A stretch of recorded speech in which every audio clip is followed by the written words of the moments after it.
नमस्कार दोस्तों, मैं दिलीप पाठक और आपका ये प्यारा सा चैनल पाठक एग्रो फाउंडेशन। मेरे प्यारे बच्चों, केमिस्ट्री के अंदर जो हमारा चैप्टर चल रहा था वो चल रहा था आयनिक साम्य। लगभग कंप्लीट हो गया है चैप्टर, ज्यादा कुछ बातें बची हुई नहीं है। 9 लेक्चर इसके कंप्लीट हो गए हैं और आज हम लास्ट और 10वां लेक्चर इसका पढ़ने वाले हैं। इंपॉर्टेंट चैप्टर था जेड के लिए, आईसीआर, बीएसयू, नीट सभी के लिए 2 क्वेश्चन यहां से पूछे जाते हैं। तो मेरे प्यारे बच्चों, लास्ट लेक्चर में जो हमारी बातें चल रही थी वो बातें चल रही थी अम्ल क्षार अवधारणा, एसिड बेस कंसेप्ट की बातें कर रहे थे। आइएगा कहानियों को जोड़ देते हैं हम वहीं पर ले जाकर के एसिड बेस कंसेप्ट, अम्ल क्षार अवधारणा, जहां पर हमने सबसे पहली जो अवधारणा पढ़ी, जो सिद्धांत पढ़ा वो था हमारा प्राचीन सिद्धांत। प्राचीन सिद्धांत क्लियर कर रखा है मैंने आपको कि अम्ल जो होते हैं वो खट्टे होते हैं, क्षार जो होते हैं वो कड़वे होते हैं। इस तरह से ये बताया करता था। सेकंड में हमने बात की वो आर्हेनियस सिद्धांत की बात की। आर्हेनियस और आर्हेनियस ने अम्ल और क्षार को किस तरह से बताया। उन्होंने कहा कि अम्ल वो है जो जलीय विलयन में H+ देता है। जलीय विलयन, ये सब जरूर याद रखना है, जलीय विलयन पर ही लागू होता है आर्हेनियस का सिद्धांत। और क्षार जो होते हैं हमारे, वो जलीय विलयन में OH- देता है। ठीक है, इसके एग्जांपल्स, इसकी जो कमियां थी वो सारी बातें हम लास्ट लेक्चर में कर भी चुके हैं।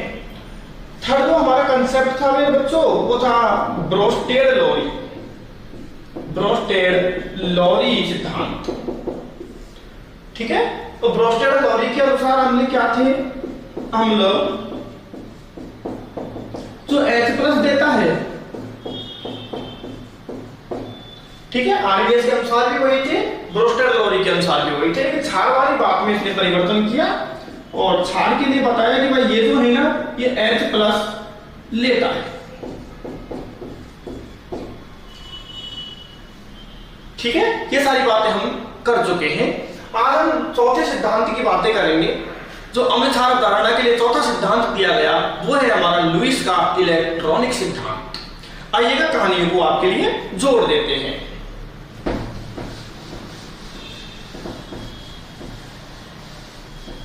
देखिए 4 लुईस का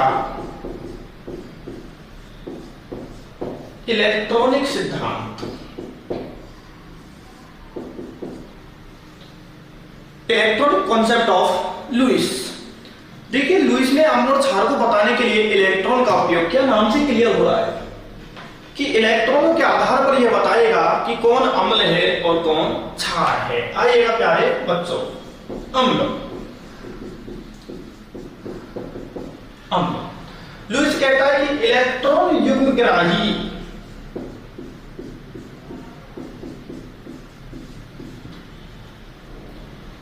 जो स्पीशीज, जो प्रजाति इलेक्ट्रॉन युग्म को ग्रहण करेगी वो अम्ल है। ठीक है, और क्षार कौन है, जो इलेक्ट्रॉन युग्म दाता है। इलेक्ट्रॉन युग्म दाता, जो इलेक्ट्रॉन युग्म देगा वो क्षार है और जो इलेक्ट्रॉन युग्म लेगा वो अम्ल है। अब थोड़ी सी बातों को और आगे बढ़ाते हैं जिससे आगे आपको क्लियर होती चले बातें। इलेक्ट्रॉन युग्म ग्राही इलेक्ट्रॉन युग्म को ग्रहण करेगा। ग्रहण कौन करेगा इलेक्ट्रॉन को, जिसके पास कमी होगी। तो हम कह सकते हैं इलेक्ट्रॉन न्यून, जिसके पास इलेक्ट्रॉन कम है वो इलेक्ट्रॉनों को ग्रहण करेगा, जो इलेक्ट्रॉनों को ग्रहण करते हैं वो अम्ल होते हैं। इलेक्ट्रॉन पुअर, इलेक्ट्रॉनों की कमी, इलेक्ट्रॉन पुअर जो है वो अम्ल है। और इलेक्ट्रॉन रिच जो है, ठीक है, जिसके पास इलेक्ट्रॉनों की अधिकता है, धनवान है इलेक्ट्रॉनों की तरफ से, वो क्षार है। तो हम कह देंगे इसको इलेक्ट्रॉन आधिक्य।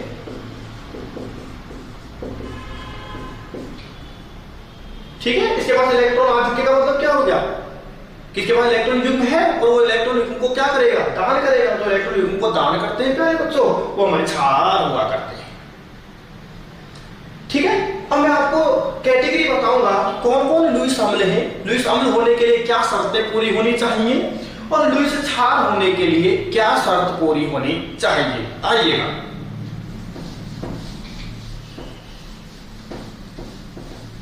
देखिए लुईस अम्ल और हम साथ में ही कर लेते हैं प्यारे बच्चों लुईस क्षार को, लुईस क्षार। ठीक है, तो लुईस अम्ल के लिए सबसे पहली क्या कंडीशन है वो देखिए। सबसे पहली कंडीशन मैंने अभी बताई थी आपको, क्या, सभी इलेक्ट्रॉन न्यून यौगिक जिन पर इलेक्ट्रॉनों की कमी है वो लुईस अम्ल है। सभी इलेक्ट्रॉन न्यून यौगिक, सभी इलेक्ट्रॉन न्यून यौगिक। अब इलेक्ट्रॉन न्यून यौगिक का कैसे पता चलेगा, ये मैं तुमको कुछ बच्चों को पढ़ाया भी हुआ है, और जिन्होंने नहीं पढ़ा है तो केमिकल बॉन्डिंग के अंदर मैं आपको कौशिल लुईस का अष्टक नियम पढ़ाऊंगा। कौशिल लुईस का अष्टक नियम वहां पर बहुत अच्छे से बताऊंगा कि किसका अष्टक पूरा है, किसका अष्टक पूरा नहीं है, किस तरह से चेक करते हैं अष्टक को। आइएगा, जैसे EnCl3। अब देखो बेटा, ठीक है, बहुत ज्यादा डिटेल में तो केमिकल बॉन्डिंग में बताऊंगा, लेकिन समझ में यहां भी आ जाएगा। सीधा सा देखिएगा, एल्युमिनियम जो है 13वें वर्ग का है। ठीक है, आपको सारी तरह तो पता ही होगा, 13वें वर्ग का है। ठीक है, एल्युमिनियम के बाह्यतम कोश में कितने इलेक्ट्रॉन होते, 3 होते। सीधी सी ट्रिक बता देता हूं, जो वर्ग है उसमें से 10 घटा दो। पी ब्लॉक का यदि तत्व है तो वर्ग में से 10 घटा दो। तो एल्युमिनियम 13वें वर्ग का है, 13 में से हमने 10 घटा दिए तो एल्युमिनियम के बाह्यतम कोश में कितने बचे, 3। और 3 का इसने क्लोरीन के साथ साझा कर रखा है, 3 क्लोरीन के साझे वाले इलेक्ट्रॉन है, तो कितने हो गए, 6 इलेक्ट्रॉन है। केंद्रीय परमाणु के पास कितने इलेक्ट्रॉन है, 6 का मतलब क्या हुआ, 8 से कम, और कम को क्या बोलते हैं, न्यून। तो इलेक्ट्रॉन न्यून है। क्यों इलेक्ट्रॉन न्यून समझ में आया, क्योंकि इसके केंद्रीय परमाणु के पास 8 से कम इलेक्ट्रॉन है। और सभी इलेक्ट्रॉन न्यून यौगिक कैसे होंगे, लुईस अम्ल होंगे। और बताता हूं, BF3 देखो, केंद्रीय परमाणु कौन है, यहां पर बोरोन है। बोरोन भी 13वें वर्ग का है, इसके बाह्यतम कोश में भी 13 में से 10 घटा दिए तो 3 है सर, प्लस ये 3 फ्लोरीन के साथ में साझे वाले हो गए, शेयरिंग की हुई है, 3 और 3 6। तो ये भी हमारा इलेक्ट्रॉन न्यून यौगिक है, और इलेक्ट्रॉन न्यून है तो ये भी फिर लुईस अम्ल है, लुईस अम्ल है ये भी। और बताइएगा, BH3 देख लो, बोरोन, वही की वही बात हो गई, समझ में आ गया होगा, 3 + 3 = 6 इलेक्ट्रॉन। तो ये सारे के सारे क्या है, इलेक्ट्रॉन न्यून यौगिक हैं, और इलेक्ट्रॉन न्यून यौगिक है इसका मतलब ये क्या है, लुईस अम्ल है। तो लुईस अम्ल की पहली कंडीशन आपकी समझ में आ जानी चाहिए, सभी इलेक्ट्रॉन न्यून यौगिक जिसके पास 8 से कम इलेक्ट्रॉन है केंद्रीय परमाणु पर, वो लुईस अम्ल है। क्लियर। सेकंड कंडीशन देखिए, चलिए सभी धनावेशित प्रजातियां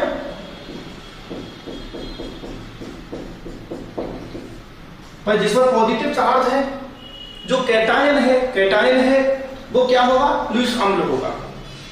जो भी कैटायन है वो लुईस अम्ल होगा। जैसे कोई भी कैटायन आप लिख लीजिएगा, कोई दिक्कत की बात नहीं है। जैसे Na+ हो गया, Li+ हो गया, Ag+, ठीक है, और बताओ Be+2, En+3, ठीक है।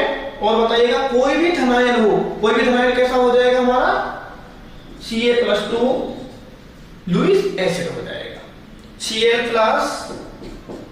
Br+, कोई भी कैटायन हो, पॉजिटिव चार्ज है, पॉजिटिव चार्ज इसका मतलब इलेक्ट्रॉन की क्या है, कमी है, और जिसके पास इलेक्ट्रॉन की कमी है वो लुईस एसिड है। क्लियर, नोट कर लिया है आपने।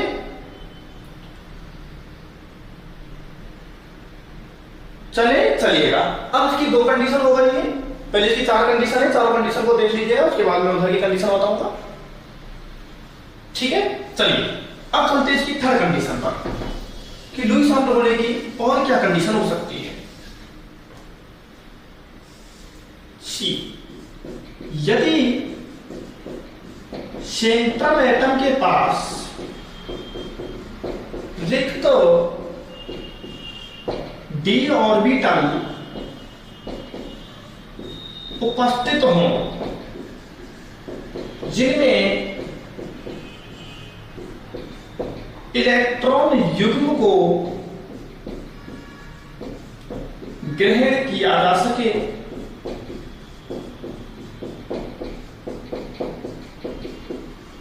सुनिएगा, समझिएगा इस कंसेप्ट को कि यदि हमारा जो सेंट्रल एटम है बेटे, केंद्रीय परमाणु जो है उसके पास में यदि रिक्त डी कक्षक हैं, वैकेंट डी ऑर्बिटल है, ये बहुत डिटेल में ये बातें मैं बताऊंगा आपको केमिकल बॉन्डिंग के अंदर, बिल्कुल भी घबराइएगा नहीं। तो यदि रिक्त डी कक्षक है तो रिक्त डी कक्षकों में वो क्या कर लेगा, इलेक्ट्रॉन युग्म को ग्रहण कर लेगा।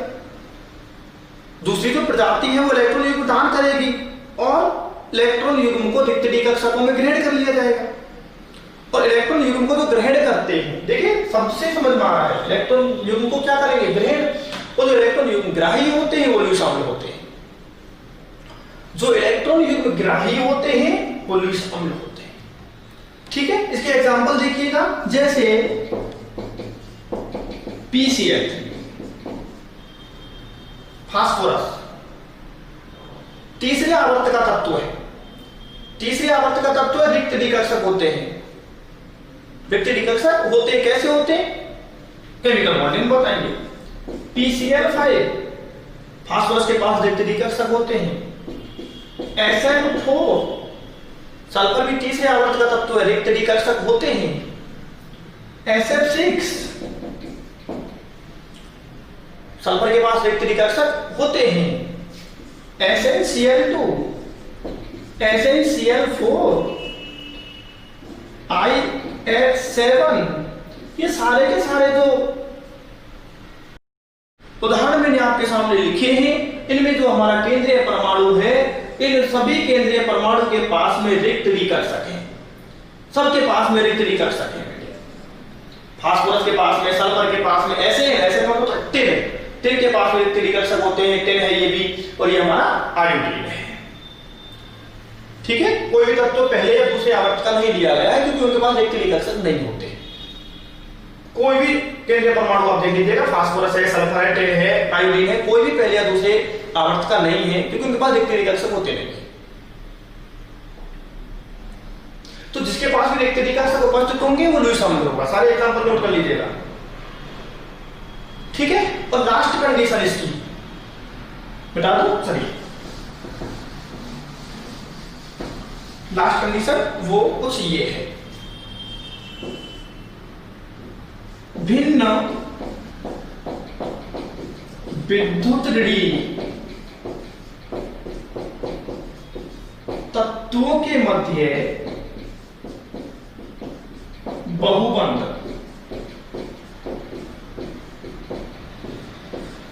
यदि अलग अलग विद्युत ऋणता वाले दो परमाणु हैं और उनके मध्य में मल्टीपल बॉन्ड बना हुआ है तो फिर वो लुईस एसिड की तरह काम करेगा, फिर वो लुईस एसिड होगा बेटे। जैसे CO2, जैसे देखो CO2 हो गया हमारा, तो मल्टीपल बॉन्ड है, मल्टीपल बॉन्ड का मतलब द्विबंध या त्रिबंध। कार्बन और ऑक्सीजन दोनों की विद्युत ऋणता समान नहीं होती, दोनों की विद्युत ऋणताएं अलग अलग होती है। यहाँ पर सारणी में विद्युत ऋणताओं के मान लिखाएंगे सबके, तो दोनों की विद्युत ऋणताएं अलग अलग होती है और दोनों के मध्य में बॉन्ड भी कैसा है, मल्टीपल बॉन्ड है, सिंगल बॉन्ड नहीं है, मल्टीपल बॉन्ड है। तो CO2 क्या हो गई हमारी, लुईस अम्ल हो गई। बहुत इंपॉर्टेंट है, बहुत इंपॉर्टेंट है। CO2 लुईस अम्ल क्यों है, कारण मैंने बता दिया है, क्योंकि अलग अलग विद्युत ऋणता वाले दो परमाणु के मध्य में मल्टीपल बॉन्ड प्रेजेंट है। बिल्कुल ऐसे कि ऐसे हमारा SO2 हो जाएगा, बिल्कुल इसी प्रकार से SO2 हो जाएगा। अलग अलग विद्युत ऋणता वाले परमाणु हैं, दोनों के दोनों सल्फर और ऑक्सीजन। ऑक्सीजन की विद्युत ऋणता ज्यादा होती है और सल्फर की विद्युत ऋणता कम होती है। पूरी आवर्त सारणी में सबसे ज्यादा विद्युत किसकी होती है बताइए? फ्लोरीन की होती है। कितनी? 4। ऑक्सीजन की कितनी होती है? 3.5 होती है। ठीक है। SO3, ये देखो SO3, यहां भी क्या है हमारा? मल्टीपल बॉन्ड प्रेजेंट है ऑक्सीजन और सल्फर के बीच में। सल्फर और ऑक्सीजन दोनों की विद्युतीयताएं अलग अलग होती है। ऑक्सीजन की विद्युतीयता ज्यादा होती है, सल्फर की कम होती है। विद्युतीयताओं का अंतर है और साथ में मल्टीपल बॉन्ड भी है। दोनों शर्त पूरी हो रही है, अलग अलग विद्युतीयताएं और मल्टीपल बॉन्ड। तो ये है हमारे क्या मेरे बेटा? लुईस अम्ल। तो लुईस अम्ल होने की 4 कंडीशन मैंने आपको बता दी है। इलेक्ट्रॉन न्यून यौगिक, सभी के सभी कैटायन। तीसरा, यदि रिक्त डिकर्षक उपस्थित हो सेंट्रल एटम के पास में। और fourth condition, multiple bond present हो किसके बीच? अलग अलग विद्युत ऋणात्मक तत्वों के मध्य। तो ये हमारी होती है लुईस अम्ल की कंडीशन। हम पहुंचते हैं लुईस क्षार की तरफ। आइए नंबर 1 कंडीशन देखिएगा। यदि कम से कम एक लॉन पेयर उपस्थित हो, यदि कम से कम एक लॉन पेयर उपस्थित है किसके पास? सेंट्रल एटम के पास। ठीक है, ये भी ध्यान रखें, सेंट्रल एटम। यदि केंद्रीय परमाणु के पास कम से कम एक लॉन पेयर प्रेजेंट है ना, तो फिर वो लुईस क्षार है। क्यों? क्योंकि जब लॉन पेयर प्रेजेंट है, लॉन पेयर मतलब क्या हो गया? इलेक्ट्रॉन युग्म। जब लॉन पेयर प्रेजेंट है तो लॉन पेयर को क्या कर सकता है? दान कर सकता है। इलेक्ट्रॉन युग्म का दान कर सकता है। तो इलेक्ट्रॉन युग्म का दान करते हैं वो हमारे बेस होते हैं, क्षार होते हैं। जैसे एग्जांपल देखिए, जैसे हमारा NH अमोनिया हो गया। ठीक है, अमोनिया में सेंट्रल एटम कौन है? नाइट्रोजन है। इस पर एक लॉन पेयर हुआ करता है, लॉन पेयर है। ठीक है, सेंट्रल एटम के पास में लॉन पेयर होना चाहिए, लॉन पेयर है सर। और देखिएगा प्राथमिक एमीन RNH2, यहां भी नाइट्रोजन के पास में लॉन पेयर है, RNH2। ठीक है, और बताइएगा R2NH, द्वितीयक एमीन, ये प्राथमिक एमीन है, ये द्वितीयक एमीन है। ठीक है, तृतीयक एमीन भी बना लो फिर लगे हाथों, R3N, 3 एल्काइल ग्रुप जुड़े हुए हैं। नाइट्रोजन के पास लॉन पेयर है, लुईस क्षार है। और बताइएगा C6H5NH2, नाइट्रोजन के पास में एक लॉन पेयर है, ये भी लुईस क्षार होगा। H2O, ऑक्सीजन पर 2 लॉन पेयर हुआ करते हैं बेटे। केंद्रीय परमाणु ऑक्सीजन लॉन पेयर है, लॉन पेयर है तो लुईस क्षार है। बताइए, और एल्कोहल भी हो जाएगा इसमें, ROH, ऑक्सीजन के पास में 2 लॉन पेयर है तो ये भी लुईस बेस हो गया हमारा, ROH एल्कोहल्स। ठीक है, ईथर भी हो जाएंगे इसी तरीके से। कैसे? ROR होते हैं ईथर, ऑक्सीजन पर 2 लॉन पेयर प्रेजेंट है, ROR। तो ये सारे के सारे हमारे लुईस बेस हो गए। केवल इतना सा चेक करना है, यदि सेंट्रल एटम के पास लॉन पेयर है तो फिर लुईस बेस है। क्योंकि लॉन पेयर होगा तो फिर वो लॉन पेयर को डोनेट करेगा, तो लॉन पेयर डोनेट करते हैं वो लुईस क्षार हुआ करते हैं, वो लुईस क्षार हुआ करते हैं। सेकंड कंडीशन बता दें इसकी, आइएगा। ठीक है, ऐसा ले लेते हैं लुईस क्षार की सेकंड कंडीशन, यदि आप नोट कर रहे हो तो। बी कंडीशन इसकी देखिएगा। लुईस अम्ल में मैंने कहा आपसे सभी कैटायन, सभी धनायन लुईस अम्ल थे, तो सभी ऋणायन क्या हो जाएंगे? लुईस क्षार हो जाएंगे। ठीक है, एनायंस।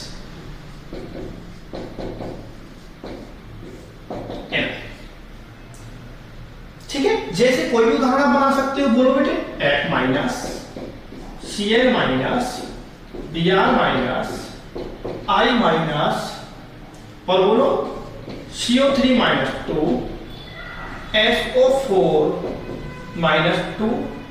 ये जितने भी आपके ऋणायन हैं, ठीक है, और देख लो नहीं, O माइनस 2, S माइनस 2, जितने भी एनायंस हैं वो एनायन भी क्या होंगे हमारे?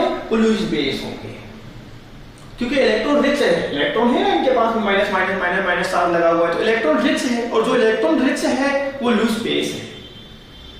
Electron rich species Lewis base हुआ करती है। ठीक है, और देखिएगा इधर से मैं मिटा दूं। चलिए थर्ड कंडीशन देखिए इसकी। थर्ड कंडीशन, सहसंयोजी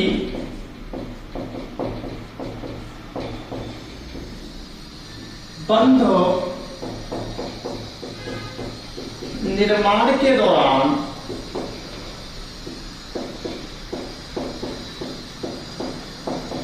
इलेक्ट्रॉन युग्म दाता प्रजाति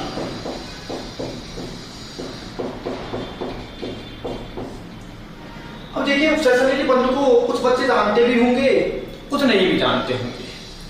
देखिए उपसहसंयोजी बंध जो होता है ना बच्चों, वो इलेक्ट्रॉनों की शेयरिंग से बनता है। शेयरिंग मतलब साझेदारी, साझा। सहसंयोजी बंध भी इलेक्ट्रॉनों के साझे से बनता है और उपसहसंयोजी बंध भी इलेक्ट्रॉनों के साझे से बनता है। सहसंयोजी और उपसहसंयोजी, फिर अंतर क्या है? उपसहसंयोजी बंध जो होता है ना बेटा, इसमें क्या होता है कि साझे के दोनों इलेक्ट्रॉन एक ही परमाणु देता है। सहसंयोजी में तो क्या हुआ, सहसंयोजी बंध बनेगा, ठीक है, ये कोई परमाणु है ए, ये कोई परमाणु है बी, तो सहसंयोजी बंध बनेगा तो समान इलेक्ट्रॉनों का साझा होगा। यदि ये साझे में एक इलेक्ट्रॉन देगा तो ये भी एक देगा, इसने 2 दिए तो ये भी 2 देगा, इसने 3 दिए तो ये भी 3 देगा। ये तो होता है सहसंयोजी। उपसहसंयोजी में क्या होता है कि दोनों परमाणुओं में से केवल एक ही परमाणु या तो ये देगा दोनों इलेक्ट्रॉनों को या ये देगा। ऐसा नहीं है कि दोनों एक एक इलेक्ट्रॉन का साझा करेंगे, नहीं, ठीक है, केवल 2 इलेक्ट्रॉन का साझा होगा और साझे के दोनों इलेक्ट्रॉन या तो परमाणु ए द्वारा दिए जाएंगे या बी द्वारा। ठीक है, आइए मैं आपको समझाता हूं और समझाता हूं। देखिए NH3 प्लस BF3, इन दोनों के बीच में रिएक्शन हुई तो ध्यान दीजिएगा मेरे बच्चों, नाइट्रोजन की बात करते हैं तो नाइट्रोजन के पास में एक लोन पेयर प्रेजेंट है। NH3 में नाइट्रोजन के पास में एक लोन पेयर प्रेजेंट है और BF3 मैंने अभी आपको बता दिया था, BF3 में बोरोन के पास में कितने इलेक्ट्रॉन है वाइटम कोष में? 6। इसके पास में 3 होते हैं और 3 का इसके साथ में शेयरिंग कर रखी है, इसने साझा कर रखा है तो 6 इलेक्ट्रॉन। तो अष्टक को पूरा करने के लिए इसके पास में 2 इलेक्ट्रॉनों की कमी है। इसका अष्टक पूरा है, चेक करवाओ, करवाता हूं। नाइट्रोजन कौन से वर्ग का है बताइए? 15 का। 15 में से हम 10 घटाते हैं, सीधी ट्रिक बता रखी है मैंने, 10 घटाएंगे तो कितने बचे? 5। तो नाइट्रोजन के बाह्यतम कोष में कितने होते हैं? 5 और 3 ये हाइड्रोजन के साझे वाले, तो 5 और 3 8। 5 तो नाइट्रोजन के बाह्यतम कोष में है और 3 का हो रहा है साझा, तो 8। तो नाइट्रोजन का अष्टक पूरा है और इसके साथ में इस पर एक लोन पेयर भी है। तो ये क्या करेगा, इस लोन पेयर का इस बोरोन के साथ साझा कर लेगा और कुछ इस तरह से बॉन्ड बनेगा। मेरे बच्चों देखिए ध्यान से, NH3 उपसहसंयोजी बंध BF2, ये उपसहसंयोजी बंध का प्रदर्शन है बेटा। जो देता है उससे जो लेता है उसकी तरफ तीर का निशान लगा देते हैं। तो इलेक्ट्रॉन नाइट्रोजन ने दिया, बोरोन ने लिया, नाइट्रोजन ने दिया, बोरोन ने लिया, तो हमने तीर का निशान लगा दिया। और ये कौन सा बंध है? उपसहसंयोजी बंध है। तो उपसहसंयोजी बंध निर्माण के दौरान बताओ तो ये तो क्या है? इलेक्ट्रॉन युग्म दाता दिया इसने, इलेक्ट्रॉन युग्म दाता है ये तो, और ये क्या है? इलेक्ट्रॉन युग्म ग्राही है। ठीक है, तो इलेक्ट्रॉन युग्म दाता तो क्या हो गया? लुईस बेस हो गया।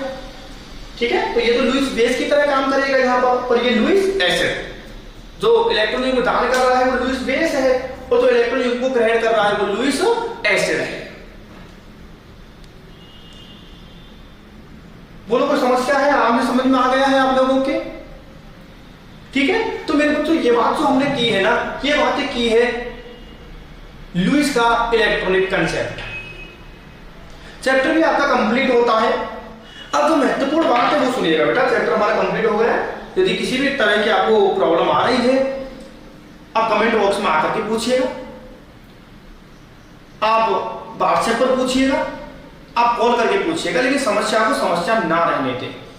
ठीक है मेरे प्यारे बच्चों, अब देखिए आपके लिए आज से तो बहुत अच्छी जो योजना शुरू की गई है, जो बहुत अच्छी एक प्रोग्राम आपके लिए शुरू किया जा रहा है आज से। वो प्रोग्राम जो रहेगा वो ये रहेगा आपके लिए क्वेश्चन सेशन। डेली के video lecture chemistry, biology, agriculture के अपलोड किए जा रहे हैं और अधिक से अधिक कोशिश की जा रही है कि लॉकडाउन के टाइम पर ज्यादा से ज्यादा सिलेबस मेरे बच्चों आपका करवाया जा सके। अधिक से अधिक सिलेबस को करवाने की कोशिश है, चाहे वो एग्रीकल्चर हो, बायोलॉजी हो, चाहे वो केमिस्ट्री हो। और इसके साथ में ही क्वेश्चन प्रैक्टिस करना भी जरूरी है, क्योंकि कोई भी कंपटीशन हो, चाहे JET, ICR, BHU, NEET, JEE, सब में न्यूमेरिकल पोर्शन बहुत पूछता है। केमिकल इक्विलिब्रियम हमारा कंप्लीट हो गया, आयनिक इक्विलिब्रियम भी आज हमारा कंप्लीट हो गया। अब क्या करेंगे हम, डेली की डेली बेटा ये क्वेश्चंस, ये जो चैप्टर है ये तो हमारे चलते रहेंगे। और डेली बायोलॉजी और केमिस्ट्री और एग्रीकल्चर, इनके डेली 10 क्वेश्चन, 15 क्वेश्चन, जिसके लिए अलग से वीडियो अपलोड होगा, इसमें नहीं कराएंगे, यह केवल चैप्टर होगा।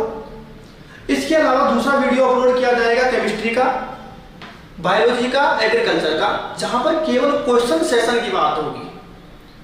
जेड और आईसीआर के लिए जो अति महत्वपूर्ण क्वेश्चन से हैं, जो पिछले सालों में पूछे गए हैं, इसके साथ ही जो पाठक से टीम द्वारा बनाए गए क्वेश्चन से आपके लिए बहुत ही सेलेक्टिव जो क्वेश्चन बनाए गए हैं, उनको आपके लिए सॉल्व करवाया जाएगा। डेली के 10 क्वेश्चन, 15 क्वेश्चन, ज्यादा लंबा हम वहां पर टाइम नहीं रखेंगे कि 1 घंटे 1.5 घंटे की क्वेश्चन प्रैक्टिस हो गई, ऐसा नहीं करेंगे।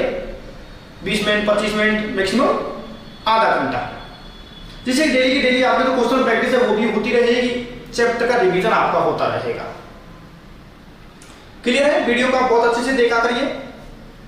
क्वेश्चंस के लिए भी आज से स्टार्ट कर देंगे, तो उसके भी सारे क्वेश्चंस आप नोट करते चलिएगा, क्योंकि जेट के लिए, आईसीआर, नीट, सबके लिए बहुत इंपॉर्टेंट क्वेश्चन साबित होंगे बेटे।